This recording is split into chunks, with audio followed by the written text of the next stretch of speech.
Yes, ठीक है। And share white board, आपका व्हाइट बोर्ड दिखाई दे रहा है क्या?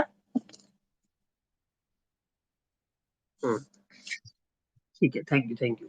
तो हमने आपको बताया था कि 4 क्वांटम नंबर्स होते हैं।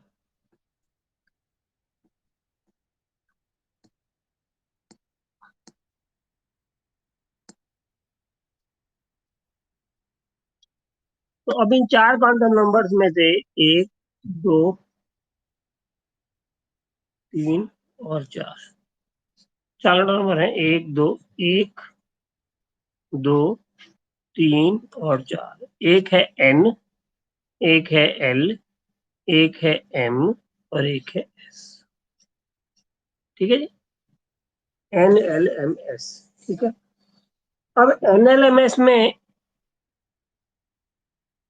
इससे छोटा ये रहेगा, उससे छोटा ये रहेगा, उससे छोटा ये रहेगा। सो N की वैल्यू जो थी वो थी 0 1 2 3 4, और L की वैल्यू क्या है? ये 0 नहीं हो सकती। L की वैल्यू क्या हो सकती है? 0 1 2। इसके लिए हमने इसको बताया था कि ये S है,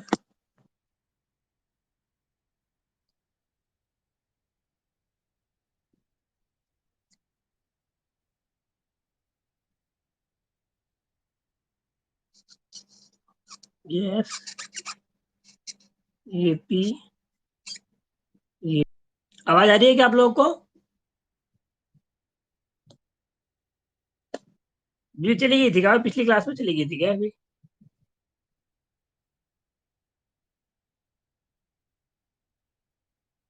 ठीक, ठीक है, स्क्रीन दिख रही है ना आपको? ठीक, thank you. So where we were with this N, L, M and S,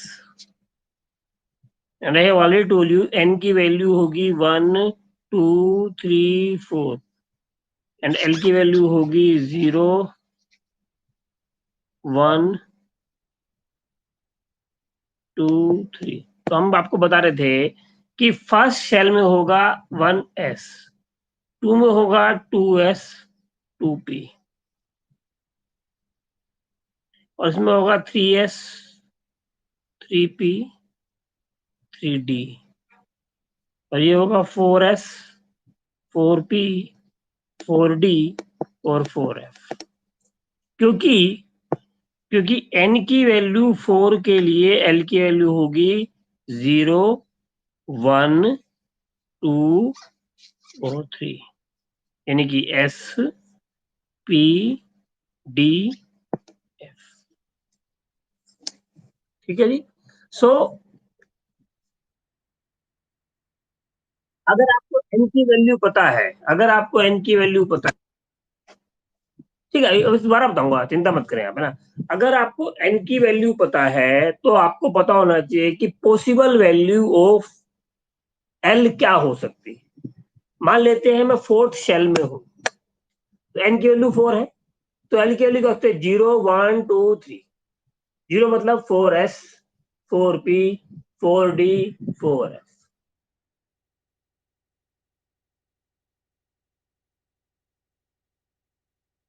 देखो सेल तो कम से कम एक होगी, पहली सेल होगी। भाई N क्या दिखाता है? N बताता है principal quantum number, that is called N, and N can never be equal to 0। ठीक है, पहला quantum number, principal quantum number value होगी 1 2 3 4, ऐसे तो होगी। Agreed? So N can never be equal to 0। N की वैल्यू 1 2 3 4 5 होगी, इसमें तो कोई डाउट बचना नहीं चाहिए अभी तक मेरे ख्याल से। अब बचेगा L की वैल्यू। L क्या है? L बताता है सबशेल। तो L की वैल्यू तो हमने, और L की वैल्यू को डिफरेंशिएट करने के लिए उसका नंबर रख दिया कि 0 टू N-1।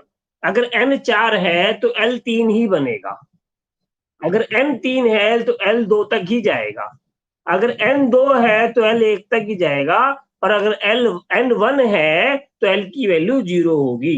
वैल्यू 0 होगी मतलब l 0 नहीं होगा, l की वैल्यू 0। जो नाम रख लेते हैं ना किसी बच्चे का, हम घर में 0 बच्चा है भाई, पढ़ने में लिखने में लायक है, 0 बच्चा, ऐसे। दोबारा समझते हैं एक बार और, कि अगर n की वैल्यू 1 है, if n is equal to 1, आवाज आ रही है ना आपको, l इज इक्वल टू 0, तो 1s।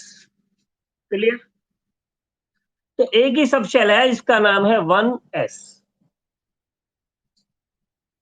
If n is equal to 2, देन n की पॉसिबल वैल्यूज होंगी 0 और 1, और आई कैन से 2s,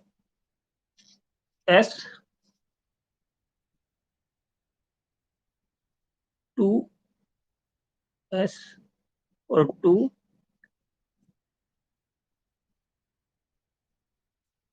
अगर हम बता रहे हैं आपको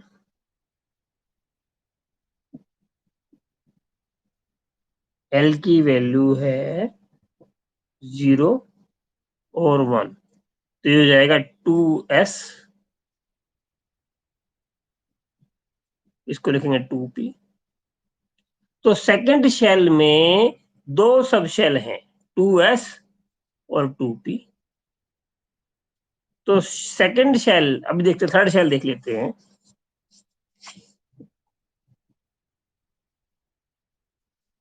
इफ n की वैल्यू है 3, तो l की वैल्यू हो जाएगी साहब 0, 1 और 2। इन दोनों को मिला के बन गया 3s, इन दोनों को मिला के क्या बन गया 3p, इन दोनों को मिला के क्या बन गया 3d। तो शेल नंबर 3 में 3 सब शेल हैं। कौन कौन सब शेल हैं जी? आवाज आ रही है ना आप लोगों को?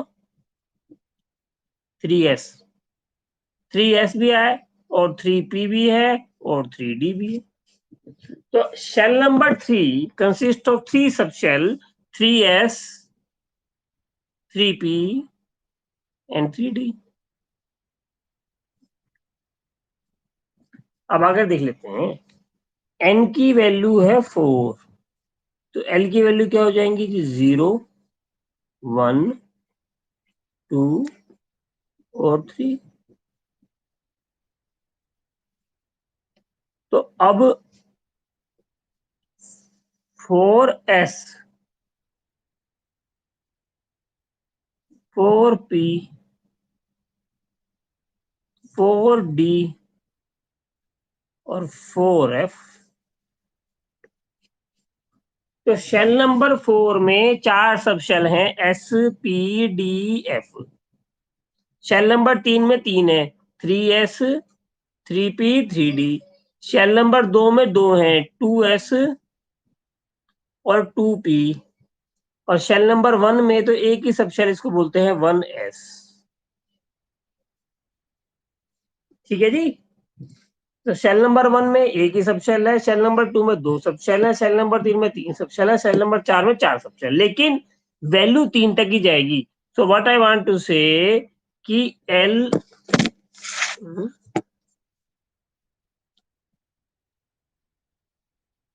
what I want to say,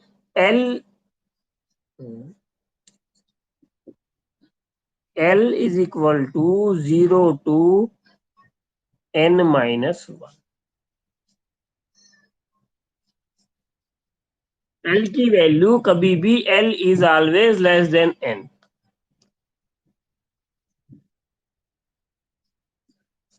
ये क्लैरिटी बनी कि नहीं आपको, कि हर शेल में कुछ सब शेल होगी, तो उसका शेल नंबर देख करके आपको सब शेल नंबर निकालना आना चाहिए। एग्रीड? ठीक है।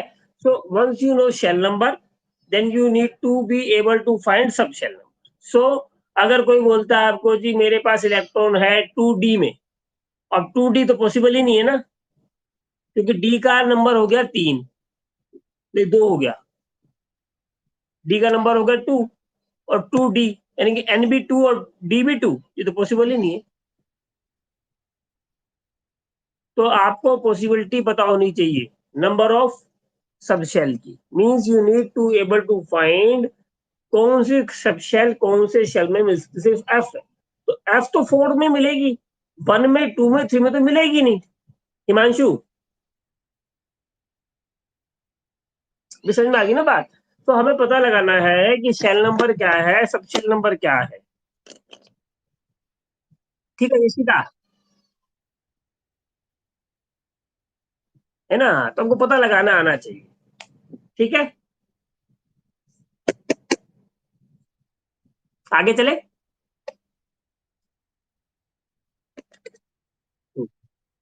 अब आपको एन आ गया है, एल आ गया है, अब हम बात करेंगे एम की। एम की वैल्यू क्या है जी? एम होता है -L से +L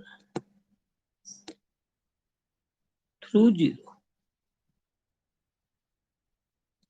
मतलब 0 से आप +L तक बढ़ सकते हो, आप -L तक भी बढ़ सकते हो। तो -L टू +L थ्रू 0, दोबारा लिखूंगा, m is equal to -L to +L through 0 if, क्या कहता है, अगर L की वैल्यू 1 है, अगर मान लो L की वैल्यू 0 है, तो M की वैल्यू क्या हो गई? 0। अगर L की वैल्यू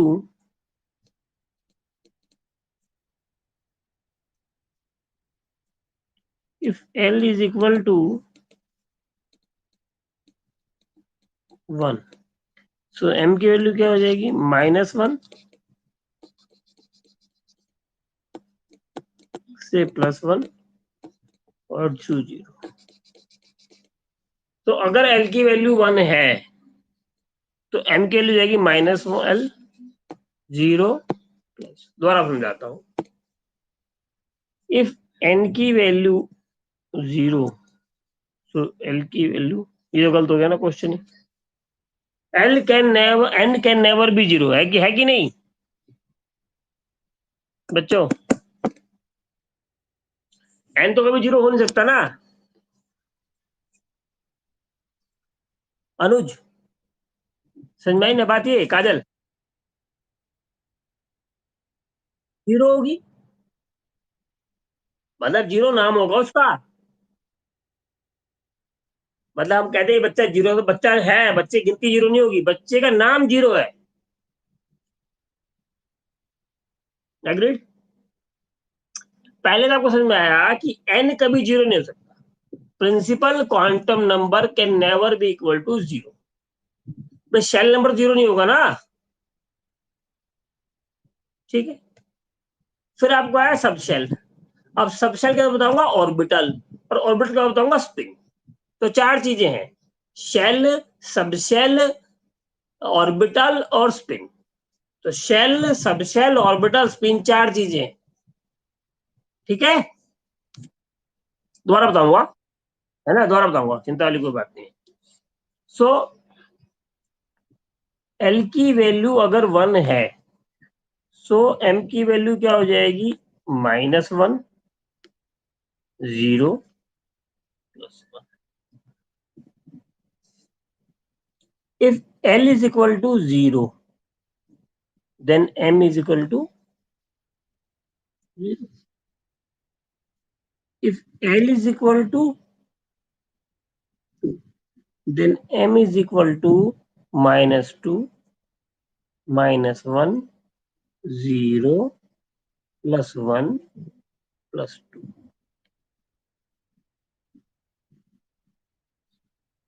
समझते हैं? दोबारा, इफ नहीं नहीं नहीं नहीं नहीं नहीं, ये नहीं कर सकते आप। आपको प्लस प्लस वन लिखनी है, प्लस वन और माइनस वन दो है इसमें, एल खाली वन नहीं है। एल की वैल्यू 0 1 2 3 हो सकती है, पर एम की वैल्यू तो होगी -1, 0, +1, +2, +3, -2, -3। आपको एम की वैल्यू में साइन लगाना है भाई साथ में, ठीक है ना? क्लियर हुई ना बात? ये एम की वैल्यू में या तो साइन माइनस का होगा, या प्लस का होगा, या वो 0 होगा। ऐसा नहीं है कि आपने प्लस का साइन नहीं लगाया, लगाना है। ठीक है, अभी दोबारा समझाऊंगा, क्लियर हो जाएगा। देखो क्या कहता है, अभी हमने ये निकाला कि शेल में कितनी सब शेल्स होती हैं, इसमें क्लियरिटी आ गई सबको? काजल, तो आपको पता चल गया कि शेल में आपको सब शेल निकालना आ गया। अब आपको सिखाऊंगा सब शेल में से ऑर्बिटल निकालना, और फिर सिखाऊंगा ऑर्बिटल में से स्पिन निकालना, और फिर रिवर्स सिखाऊंगा कैलकुलेशन। ठीक है,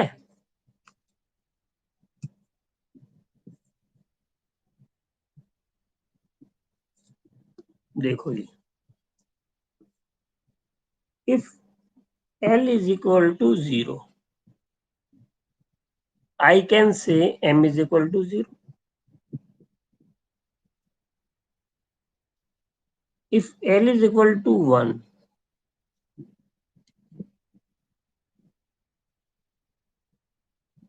I can say -1, 0, +1। तो शेल सब शेल नंबर 0 में एक ही ऑर्बिटल, इसका नाम 0 है। शेल नंबर 1 में तीन तीन ऑर्बिटल है, -1, 0 और +1। अगर L की वैल्यू 2 है तो L की वैल्यू क्या हो जाएगी? -2, -1, 0, +1।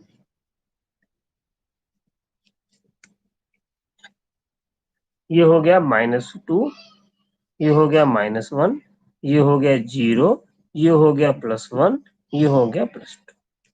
सो आई कैन से कि m is equal to 2l +1। अगर l की वैल्यू 0 है तो m की वैल्यू क्या होगी? 2 इंटू में 0 +1, यानी कि 1। देख भाई, l की वैल्यू अगर 0 थी तो एक तो थी ना भाई, गिनती में एक है, नंबर 0 है। यहाँ पर क्या है, एल का नंबर 0 है, पर गिनती में तो एक है ना ये। ऐसी ये भी, if m is l is equal to 1, so m is equal to 2 into में 1 प्लस 1 इज इक्वल टू,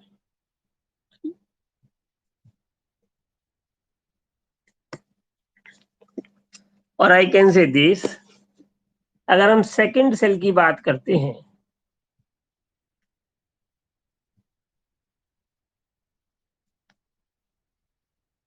तो एन की वैल्यू 2 होगी, एल की वैल्यू हो जाएगी 0 और 1, तो एम की वैल्यू क्या हो जाएगी? 0। यहाँ क्या हो जाएगा? -1,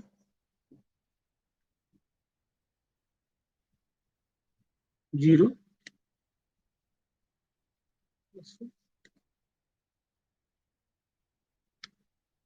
ठीक है, दोबारा समझेंगे। If n is equal to 3,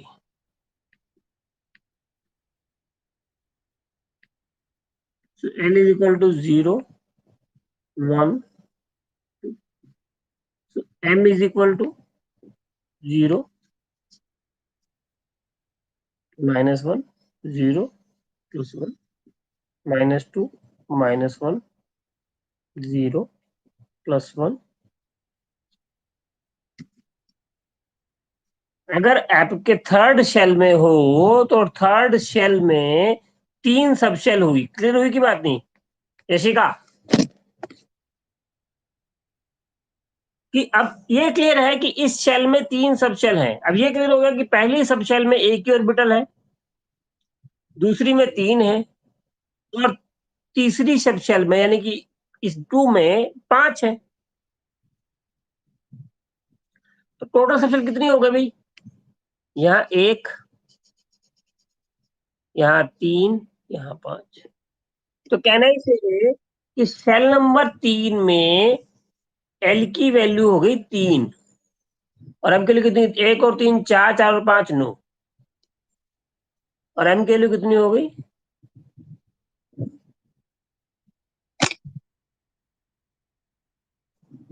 तो वैल्यू तो 3 है ना, 1 2 3, 3 सेट सेल है भाई। भाई यही है ना, 3s 3p 3d, सब सेल तो 3 है। अब देखो ये कंफ्यूजन बना रहेगा, ये तो एंड तक बना रहेगा आपको कंफ्यूजन, कि आप उसका नंबर देखो या उसकी गिनती गिनोगे। गिनती गिनोगे तो 3 सब शेल है, नंबर देखोगे तो 0 1 2 ही है। यही कह रहे हो ना? तो ये समस्या तो बनी ही रहेगी आपके साथ। हाँ बोलो, क्या करे हिमांशु?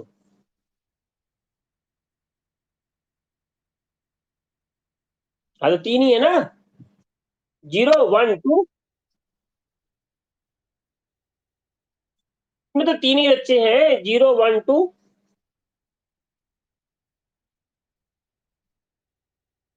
आप गिनती गिनोगे तो 3 है, आप नंबर देखोगे तो 2 तक ही है।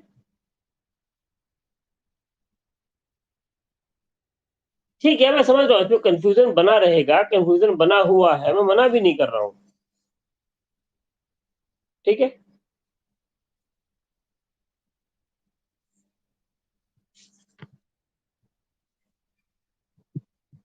सो एन की वैल्यू 3 है, तो एल की वैल्यू क्या हो गई? 0 1। और इसके लिए एम की वैल्यू कैसे निकालेंगे? वो निकाल, so if l is equal to 0 1 and 2, then m is equal to, इसके लिए तो 0 ही हो गया, इसके लिए -1 0 +1, और इसके लिए कितना हो गया जी? -2 -1 0 +1। यानी कि क्या कह सकता हूं कि शेल नंबर एस में एम की वैल्यू एक ही होती है, सब शेल एस में एम की वैल्यू एक ही होती है, इसका नंबर होता है 0। पी में होती है -1 0 +1, यानी कि 3 होती है, और डी में -2 -1 0 +1 क्या कहता है दोबारा देखो, कहता है कि एस में तो एक ही सब शेल, एक ही ऑर्बिटल है, पी में 3 है और डी में 5 है। 1 2 3,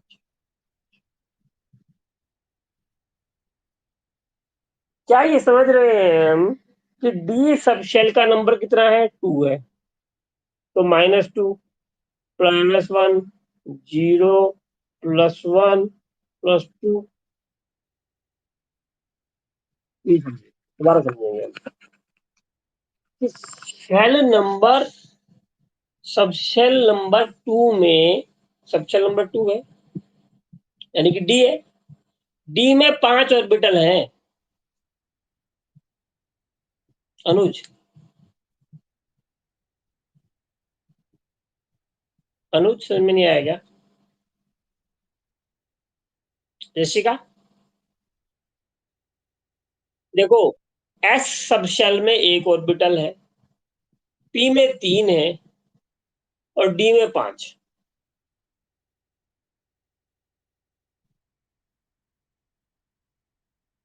असल में क्या हुआ ना, पिछले 2 हफ्ते से 2 संडे को क्लास हो गई मिस। तो बच्चों को लग रहा है कि मैं सीरियस टीचर नहीं हूँ। बच्चों की गलती क्या है? नहीं, कल बढ़ जाएंगे, ऐसा होता रहता है, ज्यादा टेंशन मत लो। ठीक है, ज्यादा तो थोड़ी लंबी क्लास नहीं लेंगे आज, 40-30 मिनट में खत्म कर देंगे। कल की क्लास थोड़ी लंबी लेंगे, कल तक बच्चे आ जाएंगे। एक्चुअली क्या है, बच्चों को लग रहा है अब एक ही क्लास हो रही है हफ्ते में, तो थोड़ा टेंशन हो जाती है। क्यों हिमांशु, ऐसा ही है ना?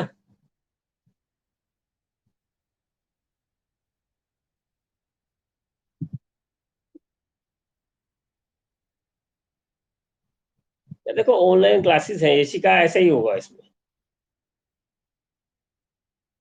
अब इसमें क्या है, बच्चे को अपनी लगन चाहिए। अब वो लगन तो मुश्किल है, ये तो होगा ही। इसका एक ही इलाज है, पता है क्या इलाज है हिमांशु? इसका इलाज ये है कि हम लोग बच्चे बढ़ाते रहें। कुछ बढ़ाएंगे, उसमें से कुछ कमिटेड बच्चे रुक जाएंगे, बाकी जो बच्चे कमिटेड है चले जाएंगे।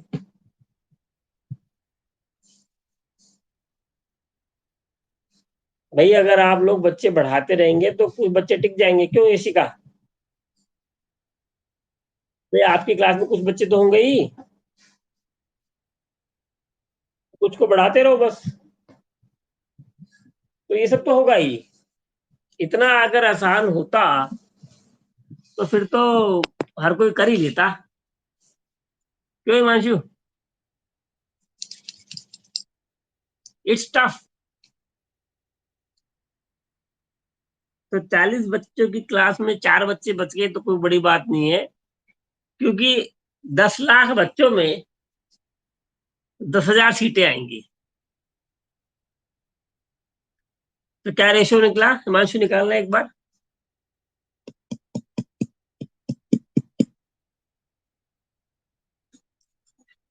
100 में 1 का रेशियो निकल गया क्या?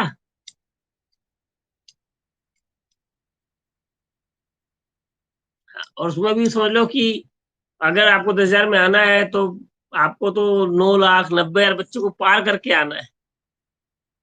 तो इट्स टफ। और ऑनलाइन क्लास में थोड़ा मुश्किल तो है, बट ठीक है, आप चिंता क्यों करो, जब हम चिंता नहीं कर रहे हैं तो आपको क्या फर्क पड़ रहा है ना? चलो ये सब तो होगा यार। इतना आसान अगर कुछ अच्छी चीज पाना हो जाता है हिमांशु।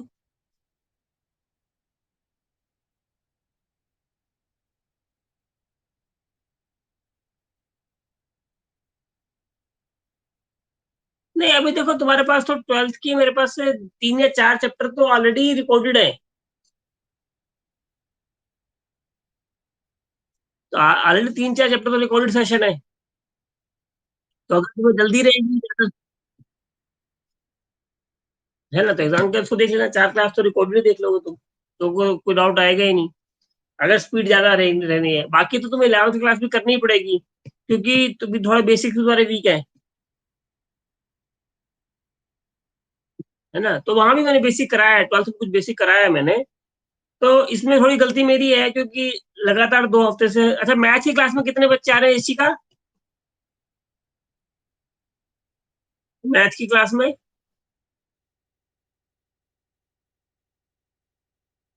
और फिजिक्स में?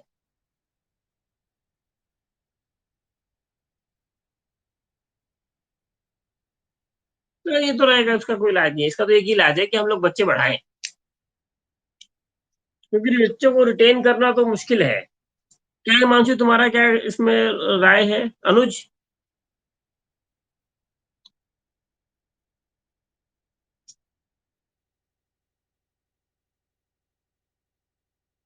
है ना? ठीक है, तो कोई आइडिया नहीं तो कोई बात, चलने दो। विल फाइंड समथिंग थोड़े दिन में। अरे मैंने तो फिजिक्स आधी, केमिस्ट्री करा दी 12th की, 3 बच्चे थे, 2 बच्चे थे बल्कि उसमें। ठीक है, सो इट हैपन्स ऑलवेज, और in fact even I have don't have any solution for the moment. तो ठीक है, चलते हैं थोड़ा दिन में देखते हैं कुछ, we would be able to find any solution if we possible। okay, ठीक है, तो हम लोग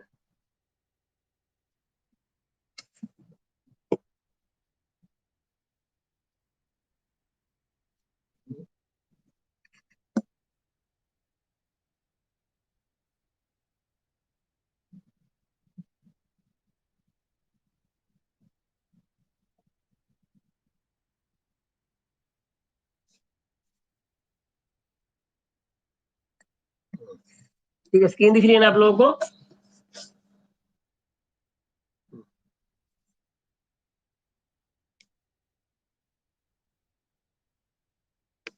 तो क्या कहता है कि आपके पास एन आ गया, आपके पास एल आ गया, हमारा फोकस एम पर है।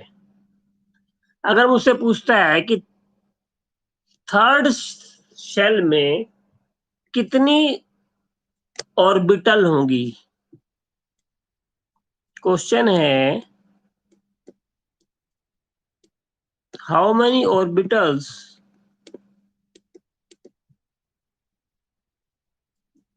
will be there in the third shell। हाँ, तो इसमें 3 हो गई, एक नहीं, 0, 1 और 2, 2 में 5 होंगी, इसमें 3 होंगी, इसमें एक, टोटल कितनी होगी? 9।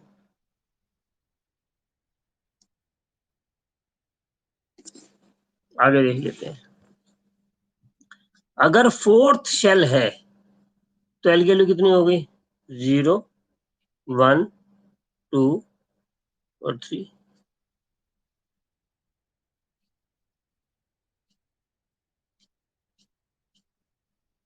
तो एम कितना हो गया अभी?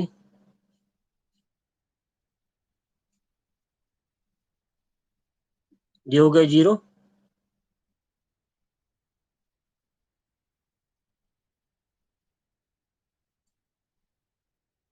ये हो गया -1,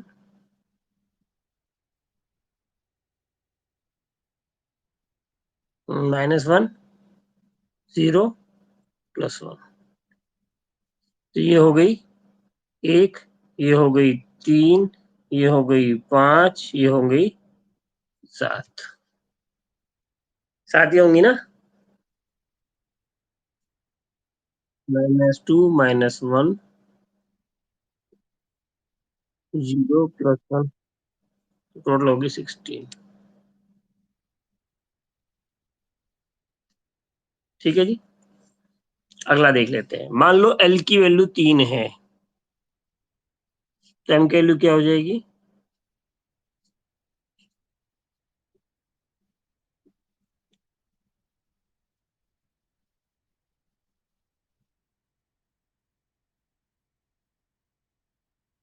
बिल्कुल बिल्कुल।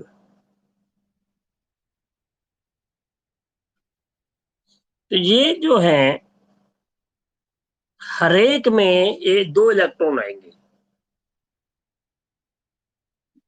एक क्लॉकवाइज, एक एंटी, एक क्लॉकवाइज, एक एंटी, एक क्लॉकवाइज, एक एंटी, एक क्लॉकवाइज, एक एंटी, एक क्लॉकवाइज, एक एंटी, एक क्लॉकवाइज, एक एंटी, एक क्लॉकवाइज एंटी। टोटल इसमें कितने आ गए भैया?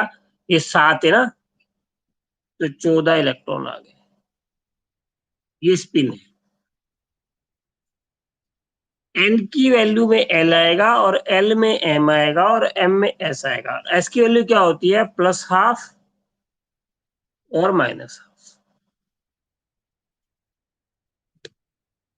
हर ऑर्बिटल में, this is called orbital, her orbital में 2 इलेक्ट्रॉन है, एक की वैल्यू +12, एक की वैल्यू -12।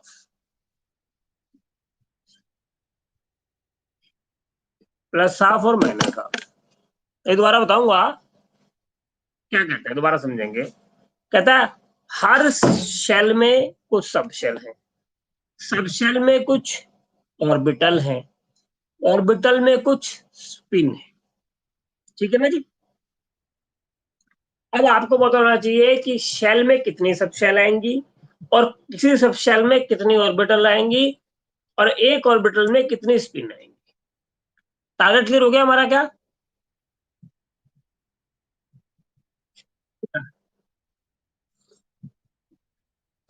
ठीक है।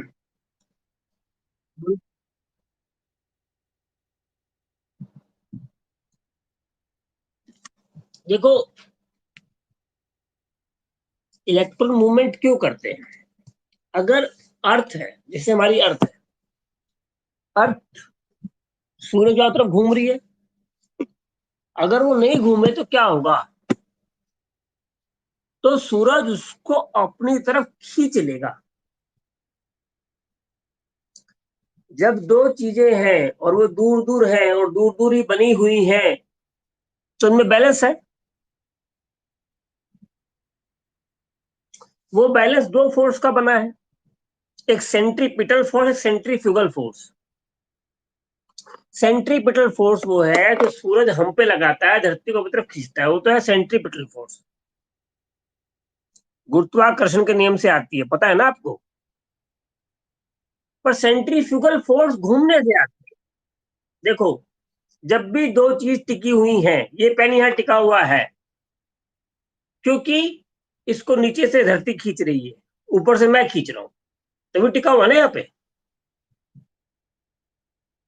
मैं छोड़ दूं नीचे आ जाएगा। क्या कहता है कि धरती को सूरज खींच रहा है, किस फोर्स से? सेंट्रीपिटल फोर्स से। एग्रीड? तो धरती को उल्टा कौन खींच रहा है? देखो, जब कोई चीज, दो चीज आपस में घूम रही हैं, वो गुरुत्वाकर्षण हो, इलेक्ट्रोस्टैटिक हो या और कोई मैकेनिकल फोर्स हो। ये देखो, जैसे बैग है, इस बैग को मैं ऐसे घुमा रहा हूं, अब यहाँ पर क्या है, मैं ताकत लगा रहा हूँ ना। तो मैं जो ताकत लगा रहा हूँ सेंट्रीपिटल है, सेंटर की तरफ खींचने वाली फोर्स को बोलते हैं सेंट्रीपिटल्स, टुवर्ड्स द सेंटर। और जब वो घूमती है तो उसमें क्या होता है? उसमें होता है एक्सीलरेशन। मैंने बताया था आपको कि जब भी कोई चीज घूमती है, अगर स्पीड सेम भी होती है तो सेम स्पीड पे भी डायरेक्शन चेंज होती रहती है। आपकी डायरेक्शन चेंज होती रहती है, इसलिए इसलिए उसमें एक्सीलरेशन होता रहता है। जब एक्सीलरेशन होगा तो एक्सीलरेशन का फॉर्मूला, फोर्स क्या होती है? Mass into acceleration. Force equal to M into A. तो जब कोई चीज एक्सीलरेशन करेगी तो, और उसमें कुछ मास होगा तो फोर्स लगाएगी। कहना क्या चाहता हूं कि जब दो चीज गोल गोल घूम रही हैं एक दूसरे के चारों तरफ, तो दो फोर्स लगेंगी, सेंट्रीपिटल, सेंट्रीफ्यूगल। अगर एक कमजोर पड़ गई, सेंट्रीपिटल कमजोर पड़ गई, तो धरती दूर भाग जाएगी सूरज को छोड़ के। और सेंट्रीफ्यूगल कमजोर पड़ गई तो धरती को सूरज खींच लेगा। जब तक दोनों का बैलेंस है तब तक धरती घूम रही है सूरज के चारों तरफ।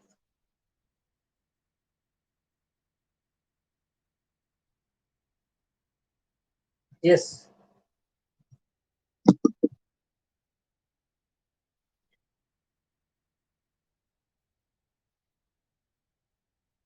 ये समझ में आ गया ना? देखो, इलेक्ट्रॉन एक चार्ज पार्टिकल है, और जब चार्ज पार्टिकल है और वो एक्सेलरेट करेगा तो उसका मैग्नेटिक फील्ड भी बनेगा। तो आपको धीरे धीरे बताते रहेंगे, आपको समझ में ये आ गया पहली बात कि किसी भी रिवॉल्विंग पार्टिकल्स में दो फोर्स हमेशा होंगी, centripetal force and centrifugal force, और दोनों में एक बैलेंस होगा। अगर वो बैलेंस बिगड़ गया तो या तो चीज अंदर चली जाएगी या चीज बाहर आ जाएगी। घूम रही है ना चारों तरफ, फिर बैलेंस बिगड़ा, या तो वो अंदर चला जाएगा या बाहर आ जाएगा। बैलेंस है तो ही रिवॉल्व कर रहा है। एग्रीड? ठीक है। अभी आपको क्या काम है? आपका काम क्वांटम नंबर से है 4। प्रिंसिपल क्वांटम नंबर जिसे बोलते हैं एन, एजीमुथल क्वांटम नंबर जिसे बोलते हैं एल, मैग्नेटिक क्वांटम नंबर जिसको बोलते हैं सिंबल एम, और स्पिन क्वांटम नंबर जिसको बोलते हैं एस। ठीक। किसी भी इलेक्ट्रॉन के चारों set of quantum numbers equal नहीं हो सकते हैं। क्या कहता है कि आपके घर का एड्रेस और मेरे घर का एड्रेस सेम नहीं हो सकता है। हो सकता है आपका गली नंबर सेम हो, मेरा गली नंबर सेम हो, लेकिन मेरा शहर अलग है, आपका शहर अलग है। हो सकता है कि आपका मकान नंबर सेम है, मेरा मकान नंबर सेम है, गली नंबर सेम है, गली नंबर भी शेयर है, सेम है, मोहल्ला नंबर सेम है, लेकिन शहर अलग है। तो या तो एन या एल या एम या एस, किसी भी दो इलेक्ट्रॉन के चारों क्वांटम नंबर मैच कभी नहीं करेंगे। या तो एन डिफरेंट करेगा, या एल डिफरेंट होगा, या एम होगा, या S. At least one. No two electrons, no two electrons can have same set of all the four quantum numbers.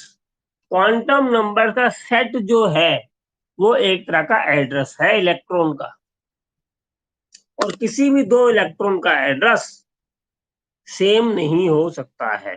या उल्टा भी कह सकते हैं कि एक एड्रेस पे एक ही इलेक्ट्रॉन होगा, दो नहीं होंगे। अभी दोबारा समझाऊंगा, ऐसा नहीं है, दोबारा समझाऊंगा। तो एन एल एम एस, चार है हमारे पास। Principal quantum number, azimuthal quantum number, magnetic quantum number and spin quantum. और चारों के चार set, no two electrons can have same set of all the four quantum numbers. चारों क्वांटम नंबर सेम नहीं होंगे। भले ही एक हो जाए, भले ही दो हो जाए, भले ही तीन हो जाए, लेकिन चारों सेम नहीं होंगे। एग्रीड? ठीक है, आगे चलते हैं।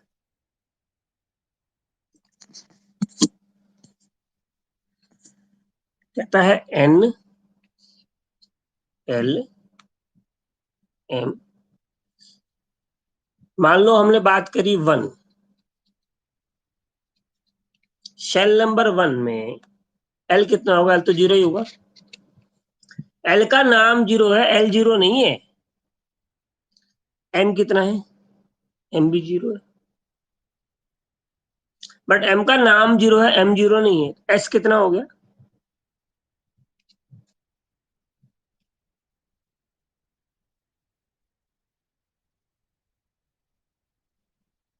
Plus half minus half. तो अब इन दो क्वांटम नंबर का देखो, इन दोनों का ये सेम है, ये सेम है, ये सेम है, लेकिन ये अलग है।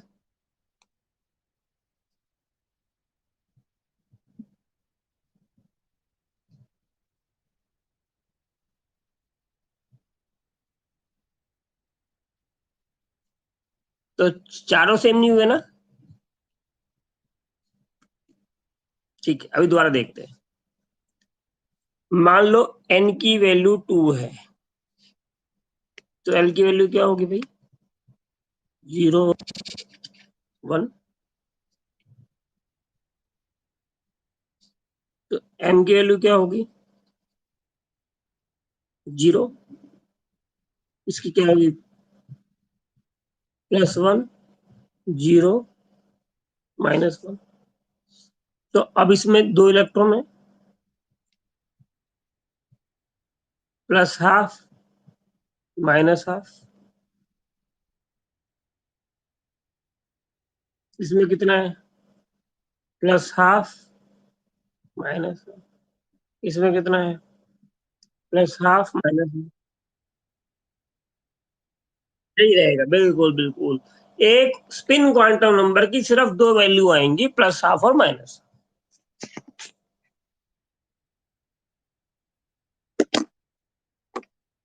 देखो दोबारा समझेंगे।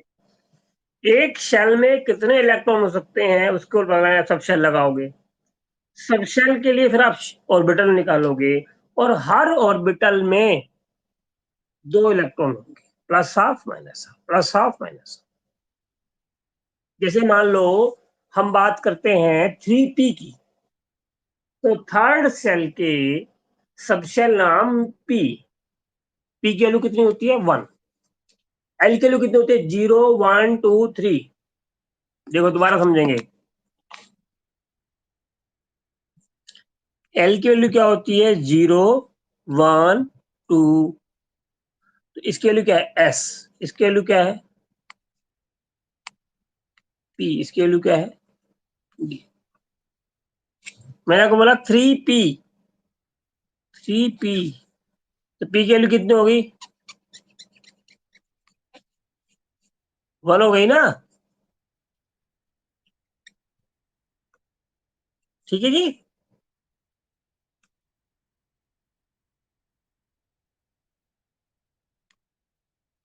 तो अब इसके लिए क्या होगा, -1 0 +1, तो ऑर्बिटल बन गई। तो इसमें एक क्लॉकवाइज एक एंटी क्लॉकवाइज, एक क्लॉकवाइज एक एंटी क्लॉकवाइज, यानी 3p में टोटल 6 इलेक्ट्रॉन, 2 4 और 6, टोटल कितने इलेक्ट्रॉन हो गए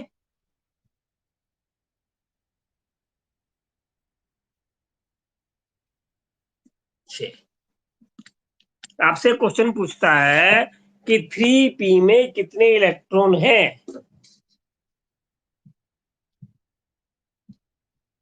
अगर आपसे क्वेश्चन पूछता है कि 3p में कितने इलेक्ट्रॉन, तो क्या आप निकाल पाओगे, भाई थर्ड शेल है, p है 1, p का l कितना होता है 1, तो m कितना हो गया -1 0 और +1, और हर ऑर्बिटल में आएगी 2 इलेक्ट्रॉन, तो -1 में 2, 0 में 2, +1 में 2, इलेक्ट्रॉन 6 इलेक्ट्रॉन। ऋषि का समझ में आई बात, ये ऋषिका को नहीं आई। नाव्या, नाव्या, तो नाव्या तो भी नहीं है। ठीक है, समझ में नहीं भी आया तो कोई बात नहीं, ये भी एक और बार समझाऊंगा, समझ में आएगा क्या कहता है। आपका टारगेट ये है कि आप ये बता सको कि 3p में कितने इलेक्ट्रॉन हैं, या 3d में कितने हैं, या 4p में कितने हैं, या 4s में कितने हैं। तो पहले आपको शेल पता लगानी है, फिर सब शेल पता लगानी है, फिर ऑर्बिटल पता लगानी है, फिर स्पिन पता लगानी है। जब आप स्पिन पता लगा लोगे तो आपको नंबर ऑफ इलेक्ट्रॉन्स के बारे में पता चल जाएगा। क्लैरिटी होगी इस बात में, दोबारा से स्क्रीन देखेंगे क्लैरिटी आ जाएगी। भाई कहता है कि फोर्थ शेल में कितने इलेक्ट्रॉन है बताओ, तो फोर्थ शेल में एल की वैल्यू हो गई साहब 0 1 2 और 3, तो एम की वैल्यू इसके लिए 1, इसके लिए 3, इसके लिए 5 और इसके लिए 7,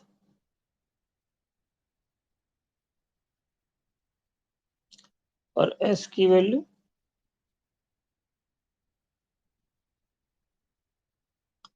अब एक ऑर्बिटल में 2 इलेक्ट्रॉन आएंगे, 3 में 6 आएंगे, 5 में 10 आएंगे, 7 में 14 आएंगे, तो 2 और 6 8, और ये हो गए 24, टोटल हो गए 32। तो फोर्थ शेल में 32 इलेक्ट्रॉन है। ये समझ में आया क्या, दोबारा बताऊंगा, अभी नहीं भी आया तो दोबारा बताऊंगा।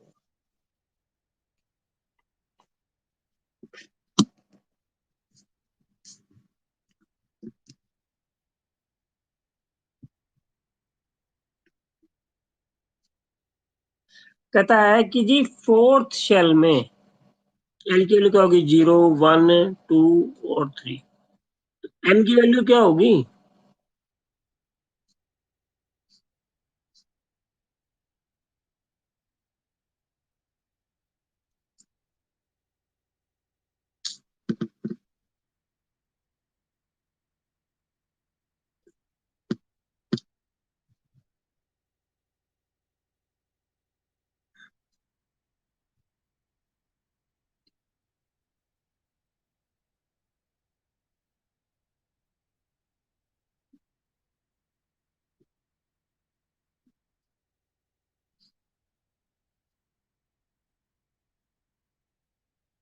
एम की वैल्यू क्या होगी जी? इसके लिए 1 होगी ना, क्योंकि वैल्यू 0 होगी ना।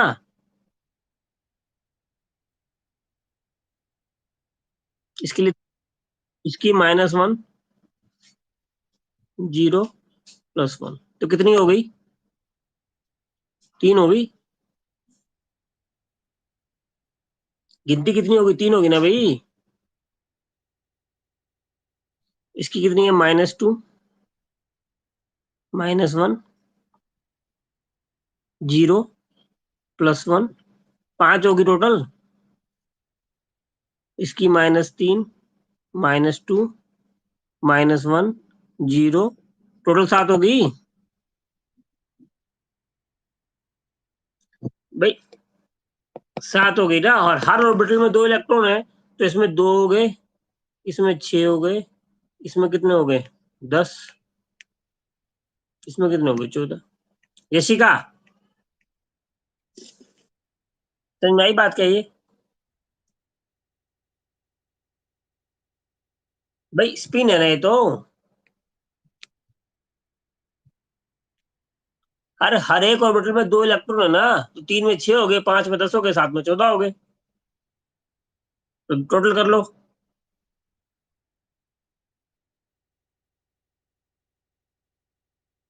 टोटल हो गए 32।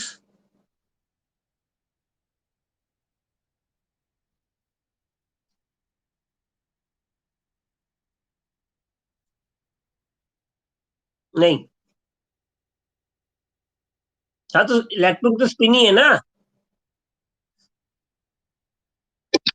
क्या करो?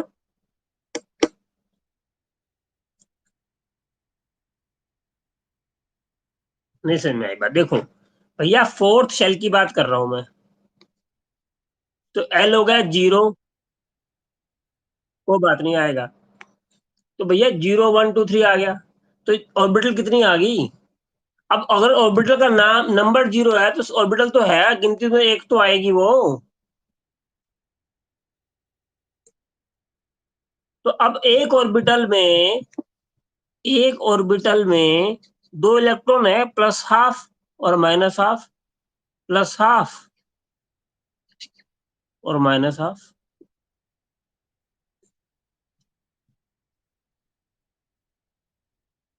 भाई -½ हर ऑर्बिटल में 2 इलेक्ट्रॉन है भाई। एक क्लॉकवाइज घूम रहा है, जो क्लॉकवाइज घूम रहा है वो +½ है, जो एंटी क्लॉकवाइज घूम रहा है वो -½ है। तो अब इसमें 2 है ना भाई, इसमें भी तो 2 हैं, इसमें 6 हैं, 3 ऑर्बिटल है ना भाई। 3 ऑर्बिटल का मतलब क्या हुआ? -1, 0, +1, तो एक ½ +½ -½ +½ -½ +½ -½ तो जिसमें अब देखो ना, ये 3 में 6 हो गए ना, ये 3 में 6 कैसे हुए? 3 में 6 हो गए ना।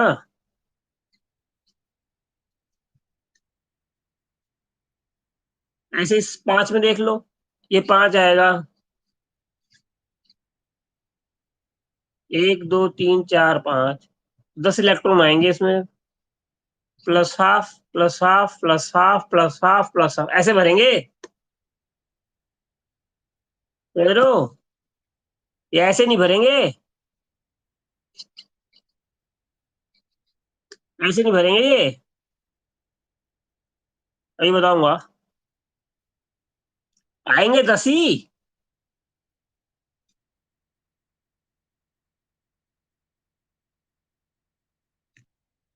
आएंगे टोटल 10 ही, 10 इलेक्ट्रॉन ही आएंगे। लेकिन भर्ती कैसे करेंगे ये देख लो।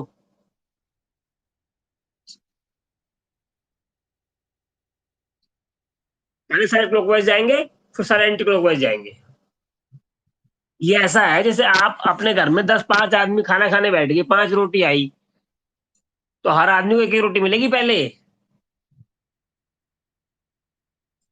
ऐसा नहीं है कि पहले एक आदमी सारा खाना खाएगा, फिर दूसरा खाएगा, फिर तीसरा खाएगा।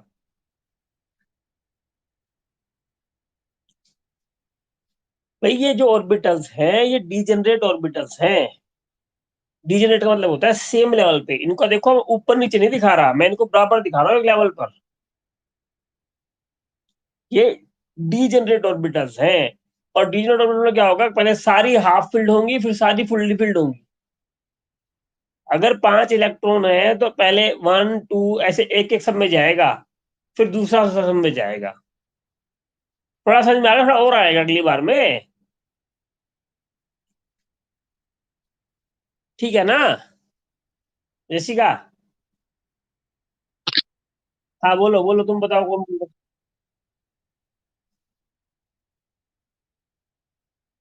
डीजेनरेट का मतलब होता है जिन जो एक ही लेवल पर पैदा हुए हैं। डीजेनरेट मीन्स उनके जनरेशन में कोई डिफरेंस नहीं है, मतलब उनका लेवल बराबर है।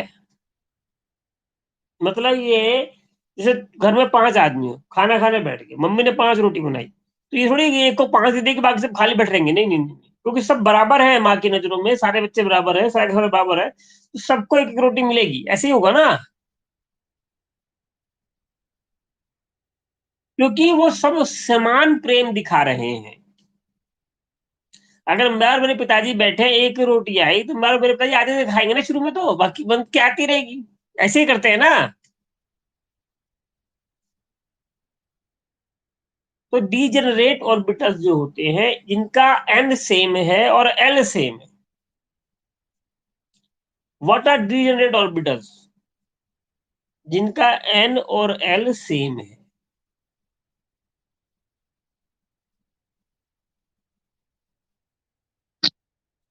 तो अगर एन और एल सेम है तो वो डीजेनरेट ऑर्बिटल्स है।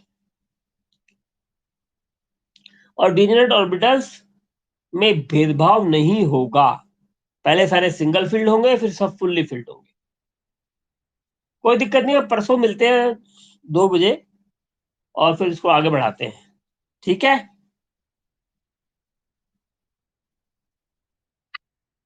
ठीक है, ओके, चिंता मत करो, कुछ बच्चे बच्चे अपनी क्लास से बढ़ा लो।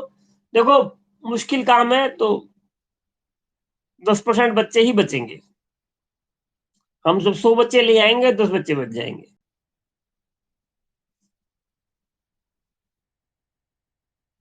ओके। तो target is 10% students.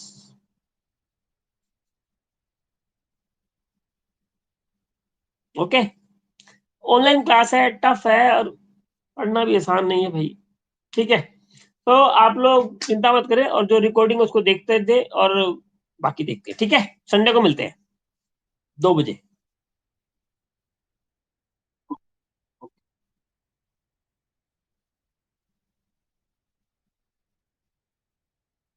Bye bye.